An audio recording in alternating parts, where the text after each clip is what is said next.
বিসমিল্লাহির রহমানির রাহিম। আল বিদায়া ওয়ান নিহাজা ইসলামের ইতিহাস আদি অন্ত। প্রথম খণ্ড, প্রথম পর্ব। সৃষ্টি জগতের সূচনাক। সকল প্রশংসা মহান আল্লাহর, যিনি আদি, অন্ত, ব্যক্ত ও গুপ্ত এবং যিনি সর্ববিষয়ের সম্যক অবহিত। তিনি আদি, তাই তার আগে কিছু নেই। তিনি অন্ত, তাই তার পরে কিছু নেই। তিনি ব্যক্ত, তাই তার উপরে কিছু নেই। তিনি গুপ্ত, তাই তার পেছনে কিছু নেই। তিনি আপন কামালিয়াতের যাবতীয় গুণাবলীসহ অনাদি, অনন্ত, অক্ষয়, অব্যয় ও চিরন্তন সত্তা। আধার রাতে নিরেট পাথরের উপর কালো পিঁপড়ের পদচারণা এবং ক্ষুদ্র বালুকনার সংখ্যা সম্পর্কেও তিনি সম্যক অবহিত। তিনি উন্নত, মহান ও মহিমান্বিত। তিনি মহা উন্নত।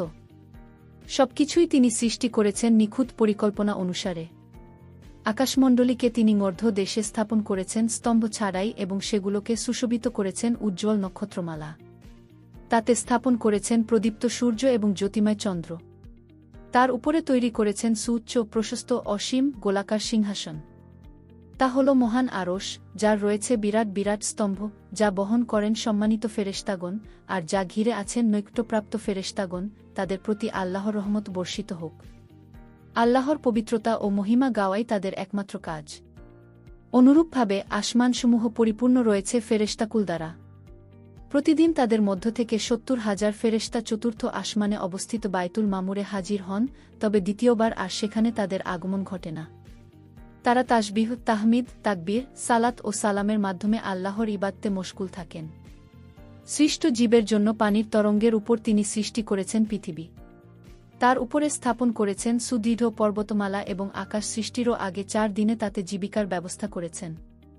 তাতে জোড়ায় জোড়ায় সবকিছু সৃষ্টির বিষয়টি স্থির করেছেন, শীত গ্রীষ্মে মানুষের যা কিছু প্রয়োজন, বুদ্ধিমানদের জন্য পথনির্দেশ স্বরূপ এবং তাদের প্রয়োজনীয় ও মালিকাধীন জীবজন্তু। মাটি থেকে তিনি মানব সৃষ্টির সূচনা করেছেন এবং নিরাপদ আধারে তুচ্ছ পানির নির্যাস থেকে তার বংশধর সৃষ্টি করে, উল্লেখযোগ্য কিছু না থাকার পর তাকে শ্রবণ ও দৃষ্টিশক্তি সম্পন্ন করেছেন এবং শিক্ষা দান করে সম্মানিত করেছেন। আদিপিতা আদম আলাইহিসসালাম কে নিজের পবিত্র হাতে সৃষ্টি করেছেন তিনি, গঠন করেছেন তার অবয়ব এবং নিজের পক্ষ থেকে তার মধ্যে সঞ্চার করেছেন আত্মা। ফেরেশতাদের তার সামনে সিজদাবন্ত করিয়েছেন। তারপর তার থেকে তার সহধর্মিণী আদিমাতা হাওয়া আলাইহা সালাম কে সৃষ্টি করে দূর করেছেন তার নিঃসঙ্গতা এবং তাদেরকে বাস করতে দিয়েছেন জান্নাতে, পূর্ণমাত্রায় দান করেছেন অফুরন্ত নিয়ামত। তারপর মহাপ্রজ্ঞাময় পূর্বসিদ্ধান্ত অনুযায়ী তাদেরকে নামিয়ে দেন পৃথিবীর মাটিতে এবং তাদের থেকে বিস্তার ঘটিয়েছেন অসংখ্য নরনারীর। তাদেরকে বিভক্ত করেছেন রাজা প্রজা, গরিবধনী, স্বাধীনধীন নরনারীতে এবং তাদেরকে বসবাস করতে দিয়েছেন পৃথিবীর আনাচে কানাচে। বংশপরম্পরায় বিচার দিবসে আল্লাহর সামনে উপস্থিত হওয়া পর্যন্ত তাদের অধীন করে দিয়েছেন ছোটবড় নদন্দী। উৎসারিত করেছেন প্রয়োজন অনুসারে কূপ ও ঝরনাধারা এবং বৃষ্টি বর্ষণ করে উৎপন্ন করেছেন রকমারি শস্য ও ফলমূল। সর্বোপরি তাদেরকে দান করেছেন তিনি তাদের প্রয়োজন ও যাতনা অনুসারে সবকিছু। তোমরা আল্লাহর অনুগ্রহ গণনা করলে তার সংখ্যা নির্ণয় করতে পারবে না। মানুষ অবশ্যই অতিমাত্রায় জালিম ও অকৃতজ্ঞ। সূরা ইব্রাহিম আয়াত ৩৪। নবিরাসুল প্রেরণ ও কিতাব নাইল। মানব সৃষ্টি, তাদের জীবিকা প্রদান, পথ সুগম করে দেওয়া এবং বাকশক্তি দান করার পর আল্লাহর বিশেষ একটি অনুগ্রহ হল তিনি তাদের নিকট প্রেরণ করেছেন তার নবিরাসুলগণকে এবং নাজিল করেছেন তার হালাল হারামের যাবতীয় সমাচার ও বিধিবিধান। সুতরাং ভাগ্যবান সেই ব্যক্তি যে সমাচারসমূহকে সত্য বলে মেনে নেয়, আদেশসমূহের অনুসরণ ও নিষেধসমূহকে শ্রদ্ধার সঙ্গে মান্য করে। ফলস্বরূপ সে স্থায়ী নিয়ামতের রাজি লাভে ধন্য হল এবং জাহান্নামের মিথ্যাবাদীদের কঠিন শাস্তি থেকে নিরাপদ থাকল।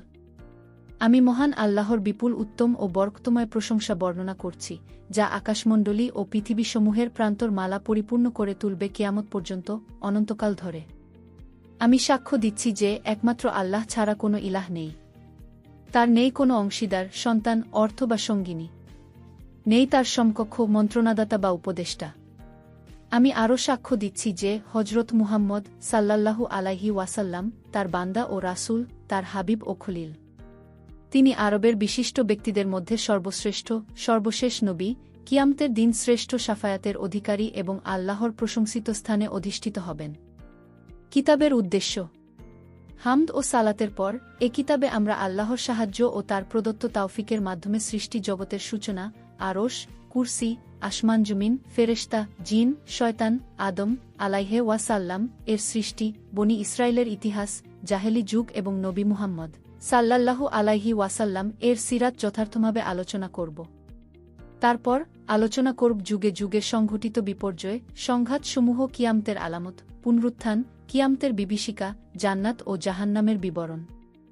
আমাদের আলোচনার ভিত্তি হবে কুরআন ও সুন্নাহ। আমরা কেবল নির্ভর করব সহিহ ও হাসান সন্দে বর্ণিত সুন্নাহর উপর। কোনো বর্ণনার দুর্বলতা থাকলে তাও আমরা উল্লেখ করব। আল্লাহ তাআলা তার পবিত্র গ্রন্থে বলেন, পূর্বে যা ঘটেছে তার সংবাদ এভাবে আমি তোমার নিকট বিবৃত করি এবং আমি আমার নিকট থেকে তোমাকে দান করছি উপদেশকে। সূরা তাহা, আয়াত ৯৯। আল্লাহ আমাদের সঠিক পথে পরিচালিত করুন। আমিন।